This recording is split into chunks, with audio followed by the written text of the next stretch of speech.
like I'm wanting to just give a multivitamin, essentially. I want to support a kid's stress management pathway. If they are already short fused, and if I can elongate that fuse and help them through their day better, that is denied. But if your service pet, is on a spectrum of sorts, you can give the service pet whatever it needs. So a veterinarian has more power to take care of your kids' pets in the school system.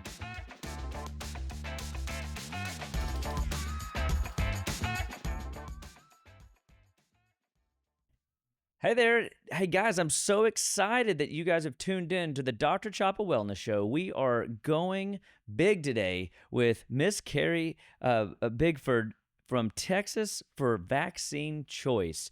There is so many topics to choose from in the health and wellness world, but we know that this is a topic that a lot of people steer away from, and a lot of people don't realize is such an important fact that of life that they need to pay attention to and recognize truths around vaccine. And this young lady has a heart, a passion. She says talking about your rights around vaccines and your health is her jam. Miss Carrie, welcome to the Dr. Shop Wellness Show. How are you today? I'm doing very well. Thank you so much for having me on. I appreciate it. Oh, absolutely. This is it's been a dream for us to bring truth to our people. We have a body of, I'm going to say, crunchy people. We have, which are alternative medicine, gurus that already are into this stuff. We have people that are still very new to the journey. I had one patient this week talk about her friends are calling this her vision trip, or her vision. What do they call it when you go on a vision quest? A vision quest. And she goes, no, it's just a lifestyle modification, but I'm having the time of my life. And it's really a super, super fun experience. But Tiff and I have set out always to bring, the truth of wellness in. And this is just an extension of that topic. So if you don't mind, give us a little, background on Texas for Vaccine Choice, you, and how you kind of fell in love with this. Yeah. Which would you like first? Texans for Vaccine story or my story? Because mine predated. Let's do your predated story, because people, I think, are always fascinated how a person gets from point A to point B. Yeah. So the medical liberty movement in general is unique in the sense that most people who are active in it came through it through some type of trauma experience. I am no different. Many years ago, I've been a fierce advocate for over 2 decades now. And it began when I had a very close friend lose their child to vaccine injury after 4 months of age. And my friend just could not survive such a tremendous loss. And so she took her own life about 1.5 years later after her daughter passed away. Wow. And it was the loss of those two things that kind of put me down the research rabbit hole of discovering, oh my goodness.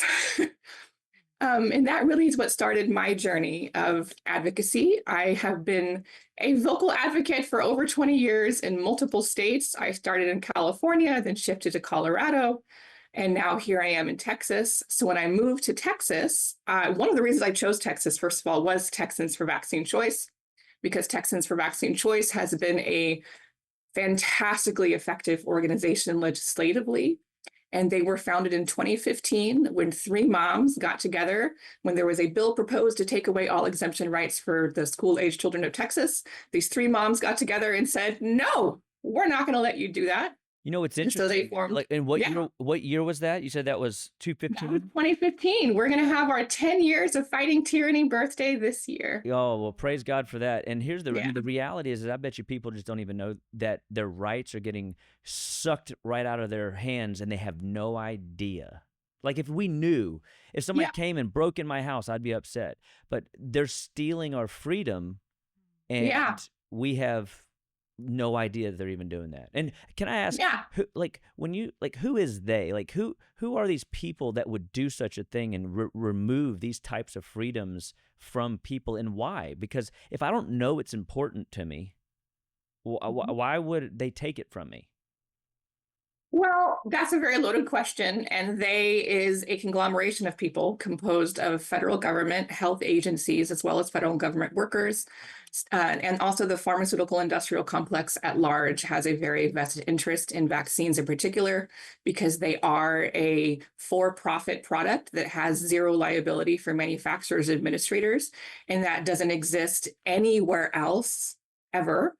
There is no other product that is mandated or recommended or required, or whatever phrase you want to use, that also has zero consumer liability protections So just so and is also for profit for the manufacturers. So there's a lot behind it. for clarity, zero liability on vaccines or on other things as well.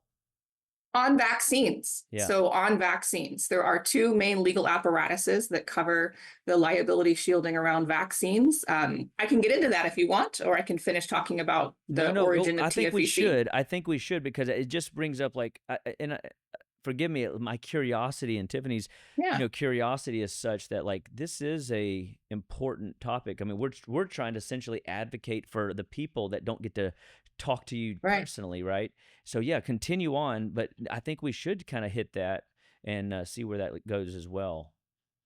Yeah, so TFEC was formed in 2015 when the bill was introduced. Since then, we have had a absolute 100% kill rate on the bad bills. So since the inception of our organization, we have killed every bill that has been presented in the Texas House or Senate that would have infringed upon your medical liberty rights.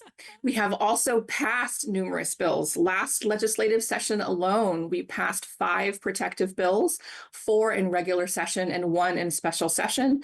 And we were played an integral part in passing both SB 29 and SB 7, who effectively combined made all COVID vaccine mandates in Texas illegal. We now have the strongest financial penalty for any private employer violation at $50,000 per offense in the country. Whoa.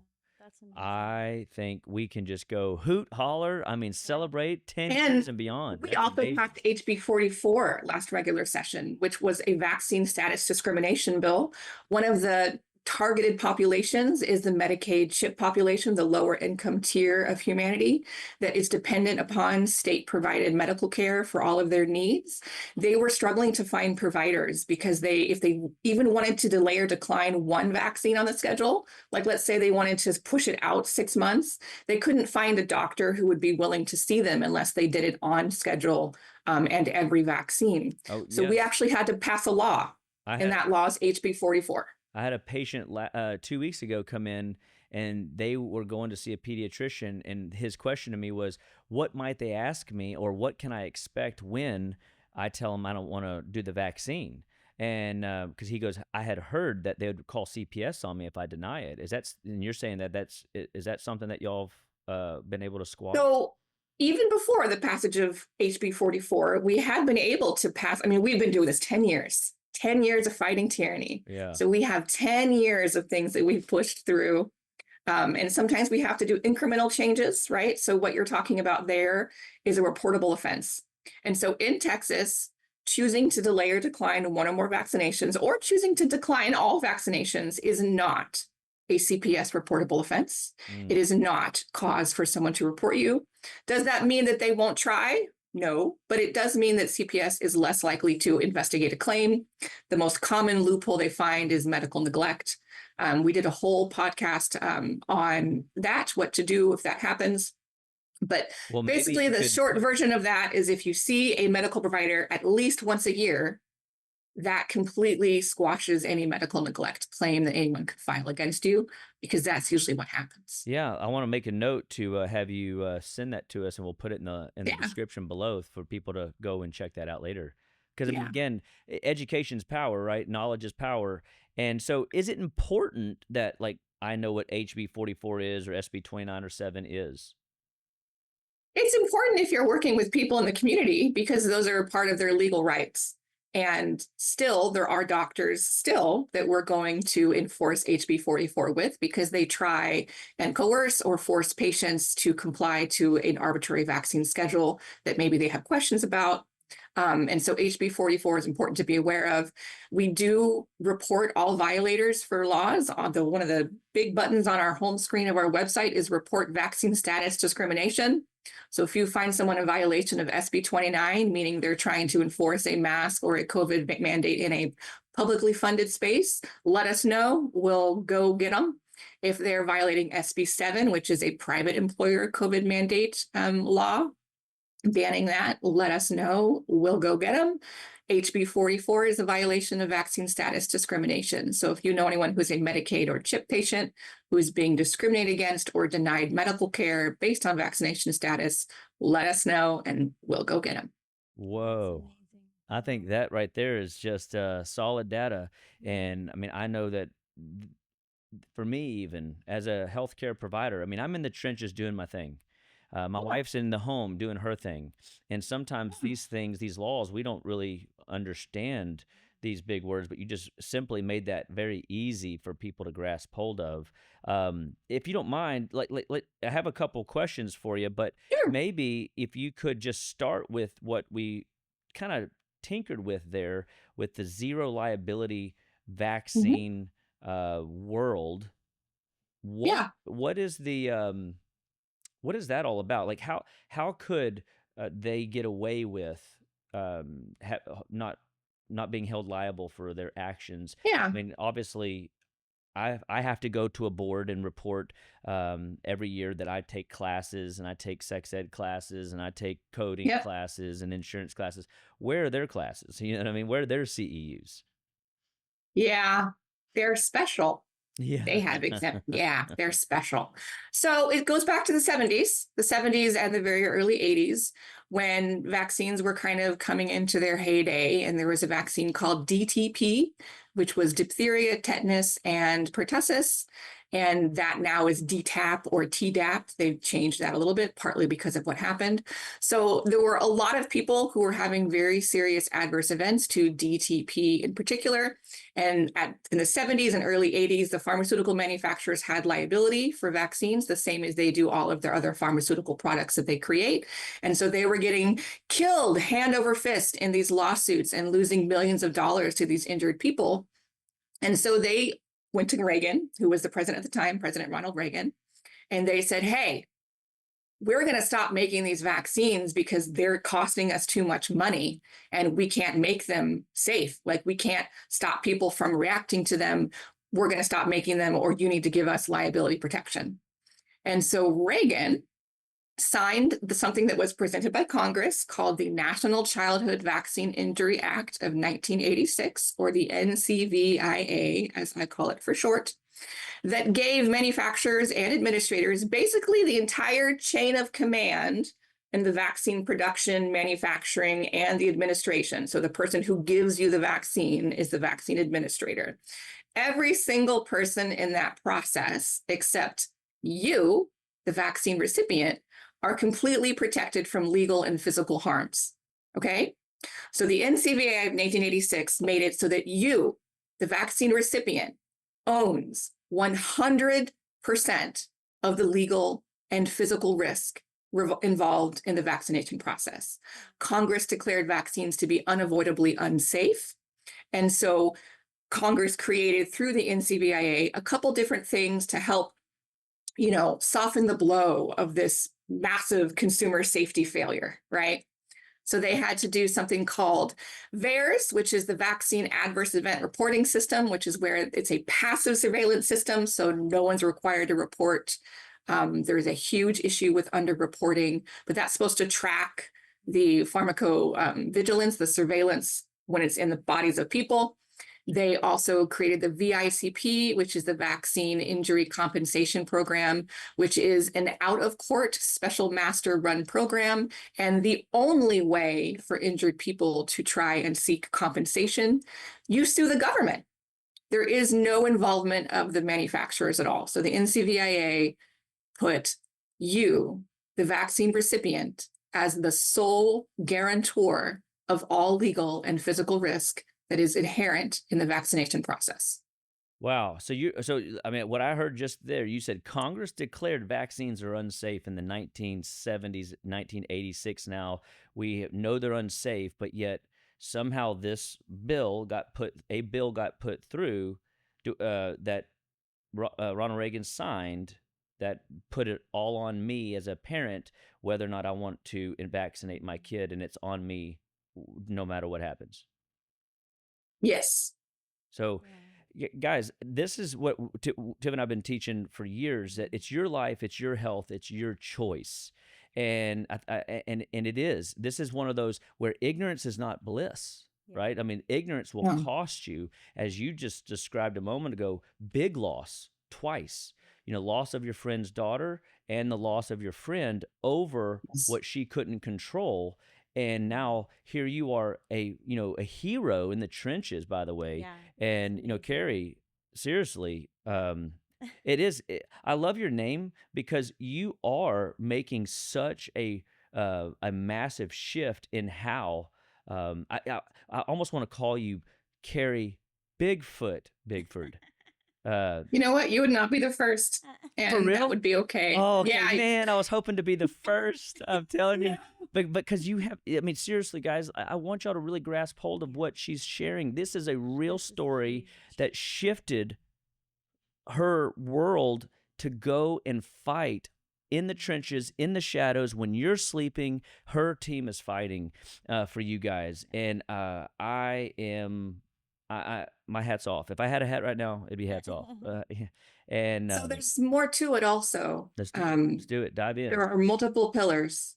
So the lack of liability is a big concern for anyone considering to be a vaccine recipient, right? And it is not my job to tell you how many vaccines you should receive. It is your right as the owner of your body to determine if you receive a vaccine, when you receive that vaccine, or how many you receive at one time, right? So in 1986, individuals lost their consumer rights, right? But also, what happened as a part of that, as part of the NCBIA, is there's something called the Vaccine Information Sheet, which is the legal federal mandated disclosures about the potentiality of harm, right? Your informed consent rights. Like when you go and get a pharmaceutical drug at the pharmacy, and there's like that whole little packet that Yeah. comes with it telling you all the things that can happen. When you look at the drug commercials, there's like that soft, soothing voice trying to soften the blow of all the side effects that can happen because of it, right? So vaccines had that same thing in 1986, right? There were 10 main points that had to be disclosed to a vaccine consumer. And in the beginning, it encompassed, the informed consent was so strong that it was like a 12-page booklet for each component. So like Oh, wow. VTP would have been 36 pages of informed consent, right? Got it. And then through a rulemaking process and through one congressional amendment in 1993, they changed your informed consent rules. So instead of having to disclose 10 different things, letting you know all these different things that can happen, the contraindications, the adverse events, they reduced your right to know what happened by 60%. Wow. Okay. So they decimated 60% of your rights in 1993. And then again, in 2016, through talks that took place between 2011 and 2016 under the Obama administration, through a rulemaking process, they decided to reduce your informed consent rights even further to just 2 points, right? And they made it so it had to only be a website. So in 1986, they had to disclose 10 main points of, harms that could happen, of things to consider before you vaccinate. In 1993, they reduced that by 60%, took it down to 4 points. And then in 2016, they officially brought it down to 2 points. And now the only legal requirement for disclosure for a potential vaccine recipient is a website address included somewhere in the appointment notes. Okay, so I had that. And you can look that up on cdc.gov. In the search bar, enter in the history of the vaccine information sheet, right? It is a terrifying document in a very weird, upbeat tone that tells the story of the decimation of your right to be made aware of the risks. So that brings me to this question. That sounds like a lot of years of, payment to employees to put this into action. And again, I'm just trying to be, a informed, ignorant person that's going through the motions of life and working hard and paying my bills and raising my kids, and then all of a sudden to wake up one day to find out that there's been teams of people taking all this stuff away. Mhm. Why did they work so hard to reduce it down to a mere blip on a radar that I will never find, even if I ever looked? Like, is there a plan? Is there a reason for them to put all that energy into erasing that type of data? I'm not a part of those conversations at those high levels. I am a very much underleague, scrappy street fighter in this whole conversation, right? I'm Bigfoot. definitely not in That's the right. echelons of power, right?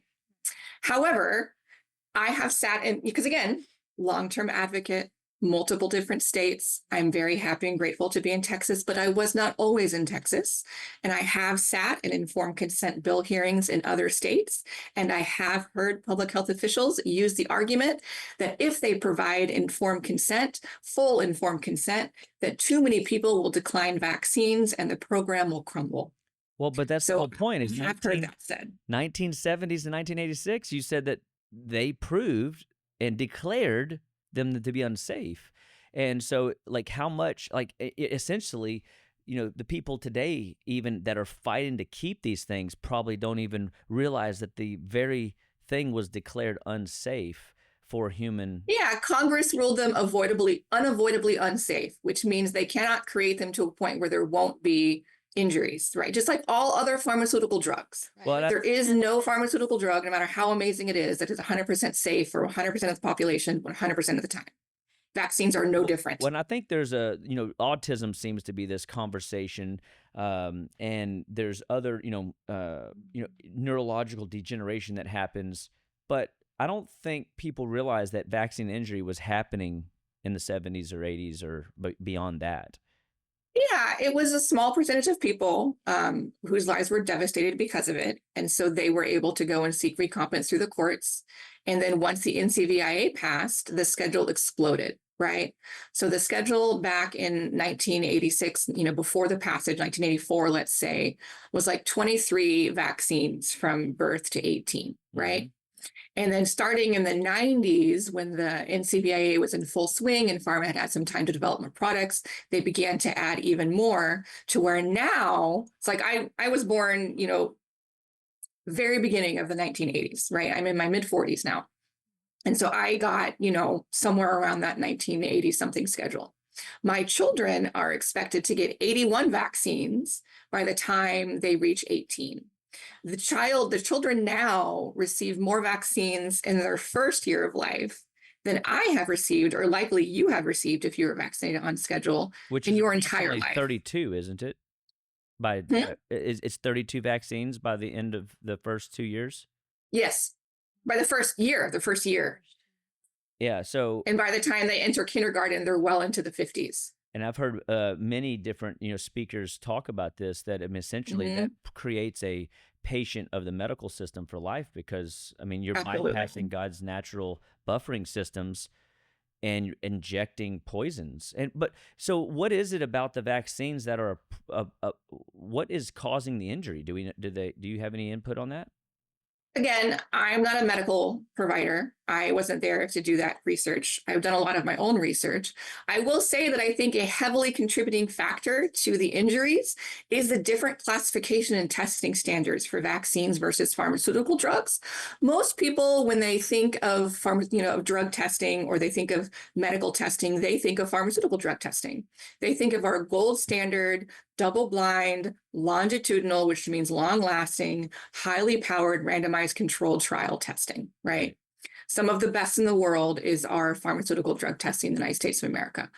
But Mhm. vaccines are not a pharmaceutical drug.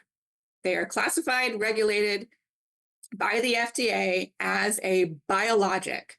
And because they are a biologic, they enjoy a very different set of approval metrics and a very different allowed clinical design process. And what I mean by that is a pharmaceutical drug has a few things that are required. right? So it has to have an inert placebo, right? So whatever they're testing the proposed drug against has to be something that has no known effect on the body. If it's an injectable drug, they usually use saline. If it's a pill, they usually use a sugar pill, but they have to have an inert something that does not have a normal effect on the body, that's kind of neutral to the body, right? Sure. Like salt water and saline, okay? They also have to have a minimum number of trial participants. So it has to be powered enough, right? And the reason that's important is because if you don't have enough people in the trial, you won't be able to really determine safety because you won't have enough people to have that safety signal appear in the trial. So they have rules and regulations around the number of people in the trial. They also have rules and regulations around how long those trials can last. The average pharmaceutical drug lasts over 4 years. And so they want to have enough time to really see the short and long-term harms that could develop. And they want to have enough people so that they can really get those safety signals before they release it to the public. And they want to have an inert placebo so that they have a clear line about what caused whatever potential adverse events show up in the trials. Okay. Okay. So that's pharmaceutical drugs. Vaccines, as biologics, have none of those. Okay. So a vaccine clinical trial is allowed to use what's called an active control, which is a substance that has a known reaction to the body. Most commonly in vaccines, they either use a previously approved vaccine or they use an adjuvant combination called amorphous aluminum hydroxysulfate, or AAHS for short. And so they're allowed to do, because pharmaceutical drugs are like Tide Pod versus no pod safety challenge, right? You have the people who took the no pod, which is the placebo group. They just got salt water, sugar, whatever, right? And then you have the Tide Pod, the people who got the potentially toxic substance, all right? And you compare the two, you get a clear delineation. But vaccine safety science is the Tide Pod versus no pod, Tide Pod versus Cascade Pod challenge. So one group got the Tide Pod, one group got the Cascade Pod. They both got something that has a known toxic effect on the body. And the way that vaccines are determined to be safe is if the rate of injuries in the children who had the Tide Pod is similar to the rate of injury as the children who got the Cascade Pod, the pods are declared safe for consumption. Okay. So that's a really big deal from a consumer safety standpoint, that there is no inert placebo. There's also no minimums for the number of people in a trial, right? So like Botox, I love Botox because it's actually on the way lower end of pharmaceutical trials. They had over 40,000 people in their clinical trial, and they followed those people for 52 weeks, so an entire year, okay? Because Botox is a pharmaceutical, and their inner placebo, their placebo was a saline injection. You look at hepatitis B, which is a vaccine on the schedule now, recommended to be given to every newborn baby in the first day of life. They did not have a placebo at all in that trial. They had 147 children aged 1 to 10 in that trial, and they followed those children for 5 days. Wow. Okay. That's insane. That's the difference. Yeah. So if there is, let's say, a 1 in 500 risk, which is a very big risk when you're looking at scale, okay, a 1 in 500 risk of SIDS or something, a trial with 147 children is never going to find that safety study. Yeah. Never going to find that safety signal, ever. It's impossible. And 5 days means if you had an adverse reaction, because when you look at VAERS, most severe reactions happen usually in the first 21 days post-vaccination. But if you had a reaction on day 6 in that Hep B trial, it's not in the data. Because they only did it. Because they only followed it for 5. Where are these? All right. Where is this research at? Is there a website? You can find it on our website, but you can actually go to FDA.gov. Okay. And you can look up these trials. Like you can look up hepatitis B and all the data is there. You can look up Botox and all the data is there. Okay. They have to disclose it in the trials there. When you look at FDA.gov, you can see the actual research that they submitted to the FDA to get that approved. So again, no longitudinal requirement, no minimum for trial participants and no requirement of an inert placebo. On that All of those are very negative for consumers. on that Hep B conversation, I was listening to a very well-known researcher, Sherry Tenpenny. She said that Oh, yeah. 3 different Hep B vaccines are administered. 2 different types of chickenpox vaccines, 2 types of Hep A are administered, 15 strands of pneumococcal bacterial type of vaccines, 4 polio vaccines. Which Yeah. I don't think people realize that polio hasn't been around since like 1992. I think is the last like recorded potential polio. Wild type polio hasn't yeah, been around. yeah. Vaccine derived polio is causing major problems in third world countries. Yes. So I think that and maybe for the sake of that conversation, she was just making the point that there's just no reason for 1, much less 3, right? Right. And I think that is in line, why? And that was one of the questions that one of my listeners had is why are they giving 31 in the first year of life? Why would they do that? Like, why is that even an idea of thought for parents to be told they need 31 vaccines in the first year of life? Well, that's a very loaded question. There's a lot of what I would call indoctrination within the the pharmaceutical industry, the medical industry in general, around vaccination in particular. The dream of vaccination was that you could get a shot for a lifetime. You could get a shot, you could avoid disease, you could have that disease go away, and you could be protected for a lifetime. That was the dream of the vaccination program Sounds like when the they fountain first of began youth. developing it. Well, that was the idea. But in practice, what they've discovered is that it's actually much harder to trigger an immune response that lasts a long time and shows up as durable immunity. So durable immunity is when you are exposed to that disease and you can not get sick from it. So it's something that demonstrates immunity, because a lot of people get vaccinated and they get the disease that they were vaccinated for. It's called, primary vaccine failure or secondary vaccine failure. But in terms of why they want to do it, I don't have a good answer about why they would do that, except that that is what they have been told to do. And a lot of medical providers that I have encountered aren't aware. They're not taught anything about vaccines other than the schedule and to do them. They don't really dive deep into the pharmacokinesis of it the way Or they the do with history, pharmaceutical drugs. but I think that's enough of an answer that I think if I was going to listen to a doctor give me advice on how to raise and move my family health needle in a direction, I would like to know what do they know about the concept, because being in the functional medicine, alternative medicine world, where we're looking at the concept of what part of the watch tells time. There's Yeah. all of it, right? The body doesn't have one system that drives it all. Like you said, there's no one shot fits all. It's a Right. process of choices, stress management, food intake, rest and Yeah. recovery. How much love and care have I been given, through the years? Hopefully my parents have been praying for me. You know what I mean? All these things attribute to my well-being as a human being and a productive member of society. But yet I'm being taught early, and then that's passed down to the kids, and they just do what their parents did, is they're listening to people that are uninformed, and they're not being, like you said, taught in school the facts of what is Because they're not actually legally required to tell you. which Remember? yes. They're not legally required to disclose the harms caused. And I want to go back to that different classification and testing standards, because it's a really important thing to understand as a real or potential vaccine recipient. That randomized controlled longitudinal study does not exist for vaccines. It does not. Hepatitis B, there are 2 main manufacturers, one safety tested for 4 days, one safety tested for 5 days. There is one manufacturer for the standalone IPV, which is an inactivated poliovirus, that tested for 72 hours, okay? And the Hib vaccine, the Haemophilus influenza B vaccine, also safety tested on a small number of people for 72 hours. So we're in a place now, because of this different classification and testing standards that vaccines enjoy, where the veterinary vaccines, the vaccines given to our cats and our dogs, have significantly better legal protection, because they still have liability for manufacturers and administrators.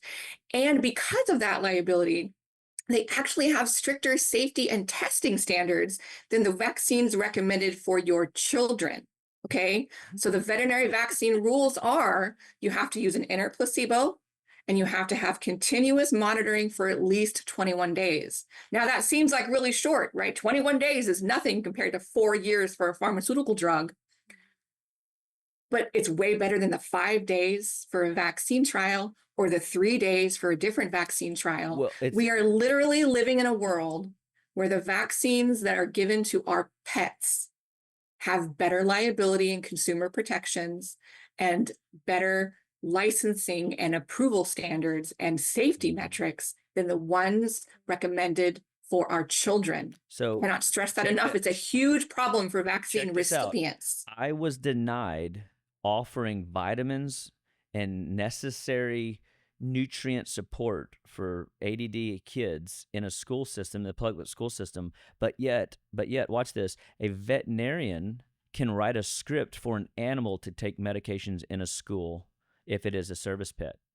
So Right. and this is how, so just look how asinine this is that like I'm wanting to just give a multivitamin essentially. I want to support a kid's stress management pathway. If they are already short fused, and if I can elongate that fuse and help them through their day better, that is denied. But if your service pet, is on a spectrum of sorts, you can give the service pet whatever it needs. So a veterinarian Yeah. has more power to take care of your kids' pets in school systems. I mean, how many pets actually go to school? Yeah. I mean, this is just What asinine. you're describing is what I see as the biggest barrier for safety and protection for vaccine recipients, because that's really who I fight for. The Yes. someone who's truly not getting any vaccines, they're not going to be harmed by vaccines either. They are most invested in their legal exemption rights. But for the billions of people who choose to vaccinate either selectively or on schedule, that's a very big problem. The regulatory capture, the capture of the agencies, the way that they work together with the pharmaceutical companies, like for those vaccine safety trials, the pharmaceutical companies do 100% of their own safety testing, and there is no independent analysis. Yeah. And because they use an active control, they're even allowed to have what's called solicited and unsolicited adverse events, where a single pharma employee gets to decide on their own which adverse events are contributed to the vaccine or not. Because again, because they don't have an inert placebo, they expect to have adverse events even in the control group because they're giving them a known toxic substance. Okay. So they're even, I mean, it's the regulatory capture issue is a very, very big problem. And as I see it in my position, one of the hardest things to dismantle is this regulatory capture issue. So, guys, you guys have heard it right here on the Dr. Chapa Wellness Show. Carrie Bigfoot, Bigford, I'm so thankful that you are fighting the fight. And, if you had some final thoughts for our listeners on this segment of the Dr. Chapa Wellness Show, helping people, obviously become more learned. And this is why I have this show, is for learning and education purposes, and awareness and advocacy. What would you tell our listeners to, walk away with this information and have their lives changed, even if it's just 1 degree on the health needle? Yeah, if you are a real or potential vaccine recipient, I encourage you to do your own research. Do your own research because you are the sole guarantor of all legal and physical risk. Actual federal laws have been passed to restrict your ability as a vaccine recipient to be made aware of the risks that you are undertaking in that process. That vaccines are not pharmaceutical drugs, they are biologics. They have an entirely different safety standard that does not benefit the vaccine recipient at all. The schedule itself has exploded, and you have legal exemption rights. I encourage you to go to texansforvaccinechoice.com to learn more about ingredients, your exemption rights, bills that are being proposed right now. You have the power. It's your body. You deserve the choice. Amen. It's your life, your health, your choice. I've been saying it for years. I truly stand behind it. I'm so glad that that's one of y'all's mottos. It makes me excited just to have an opportunity to sit in your orbit a little bit and appreciate, like, the facts. Like, your team, your organization, we will keep you guys in our prayers. And I'm just so thankful I got to share you today on this episode of the Dr. Chapa Wellness Show to enlighten people, to make people more aware. And my prayers, even if it's just for one, You know what I mean? Even if it's for one, I hope it's for a million, but I hope, even for the one that is making the choice and bringing babies into the world, because we have a whole new slew of uneducated, unknowing persons walking down, if you will, the slaughterhouse road, and it is unnecessary to suffer. And so, thank you, Miss Carrie. It has been absolutely a pleasure and a joy. And if my listeners were watching and you could see them, I'm sure they would be going, "Yeah, Jerry!" So, you guys keep up the good work, okay? So, thank you, and we can't wait to have you Thank back you on the so show. much. Absolutely.